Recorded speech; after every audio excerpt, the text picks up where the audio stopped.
Good morning, everyone. It's March 21st, 2024.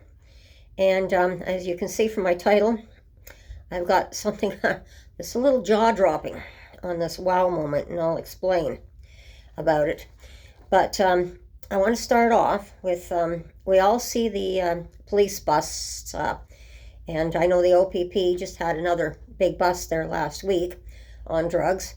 But when we see these busts from the police department and that, we see tables, just 6-foot tables, and they line them up with some drugs that they've picked up, and if weapons and whatnot, we see all the paraphernalia and whatnot.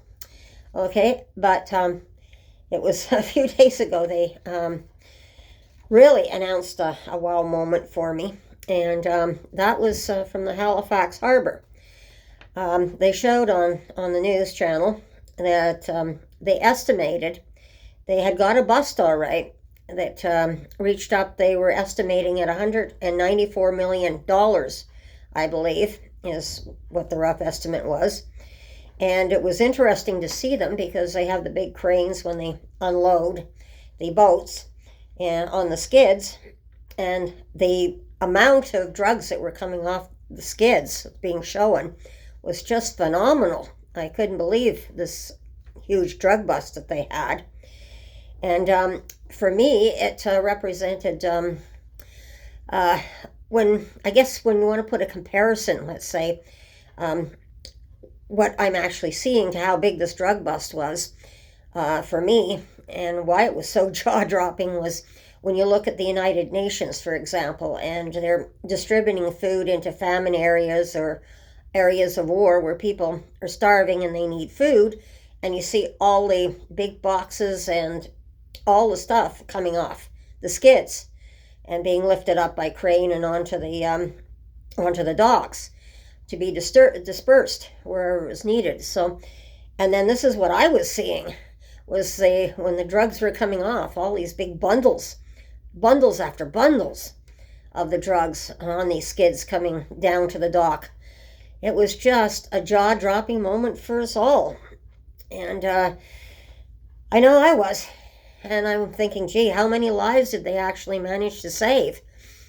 You know, you look at, there's the food. Well, you say you're saving lives in one way, and then you're looking at the drugs and you're realizing, oh my gosh, you know, between the overdoses and people who die from overdoses and people who end up starving in a sense too because they don't want to eat, so they go down to skeletons at the same time.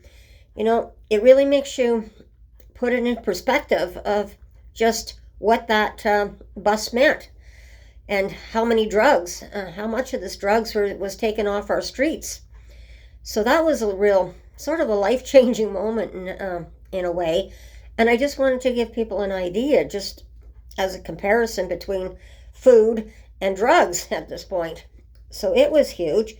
And then at the same time, they also charged a BC man for trying to smuggle $750,000 worth of meth to New Zealand was announced. So they actually stopped this guy at the port. They found the drugs.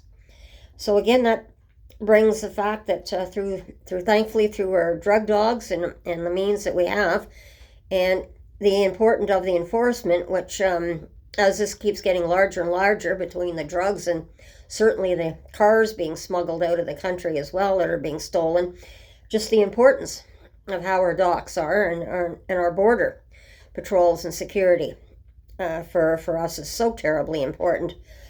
And then I know that's even compared to other drug busts, I've seen the Coast Guard. They've stopped vessels and they've taken off large drug busts too, but this was something else, and I'm not kidding you. I mean, it was jaw-dropping to me. It was such a wow moment. And I think that's one of the things I wanted to bring forward to you is just how big this bust was. And the more big busts like that and the fewer drugs that we can get onto the streets. So hopefully if we can get the drugs taken off the streets and the addiction services and whatnot going full blast and upping them in a much better way, that we'll be able to beat this problem. But I don't think it's legalizing the drugs is going to be helping, and I've given one reason, because of people who are sensitive to drugs like myself. And and it's only encouraging if we don't get these drugs off the streets. It's like the guns, if we don't get them off the streets. And they were just talking yesterday, I saw on the news that they had a big thing on the guns that are being made through our 3D printers. And it was amazing, because some of them are these 3D printers, but other of them, they're being readapted to some actual metal parts as well to get these guns going. And it was amazing. The officer at the time also was showing us, or the person who was doing the demonstration did up in a replica of a gun, put it together, and then fired it 10 times into a target. And after the 10th time, it actually cracked open, the 3D printer gun. But that sent 10 bullets, at least, out of the chamber there. So that just shows how deadly they can be. So I just wanted to touch on that. And then, since we've also talked about Halifax, I wanted to, I mentioned before that they were going to be breaking up the encampments, the homeless encampments. And that's what they did. They broke up 3 homeless encampments, and they said it cost them close to $33,000, if not over $33,000. And then what they did was they set up tents on, say, the median between traffic lanes going in different directions. And they were all uniform, same tents from a company that makes the fire-resistant tents, but they were spaced apart.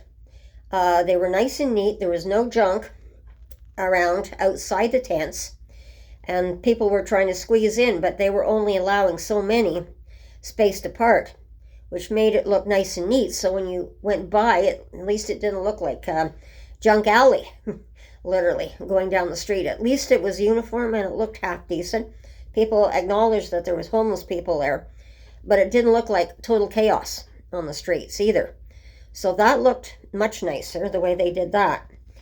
And again, when I talk about I want to talk a little bit now about Quebec, because Quebec, they had a homeless encampment the other day, and they showed a fire that had started in a trailer, and they did have not only tents pulled against each other and up against the trailer. There was 3 or 4 trailers from what I could see, and one of them went on fire. And they were just lucky at the time that the police were there on another matter, because they were able to call the fire department and put it out very quickly. But they estimated there was about $7,000 damage. So this is another problem that we're actually seeing with the homeless encampments, the fear of fire, that it can whip through very, very quickly. So I just wanted to bring this to your attention, and I'm seeing some progress. I think this is excellent so far with Halifax, the way they're trying to spread the tents apart, fire-resistant tents and that. At the moment, it's only still a temporary solution, but it's certainly a step better than what we had. And like I said, it doesn't look like chaos on the street, and a total junkyard down the street, which is what we've been seeing. Well, especially last spring, it was really bad here. This spring, I don't know yet. We haven't quite got onto the streets yet in spring. But I just wanted to bring this to your attention today. And there's been a lot going on over the last month. I'm just trying to put my notes together here so I can present some of this stuff to everyone. So this is where we're at today. And everyone, take care. Be safe. Watch your surroundings. And we'll talk to you again soon. And bye-bye.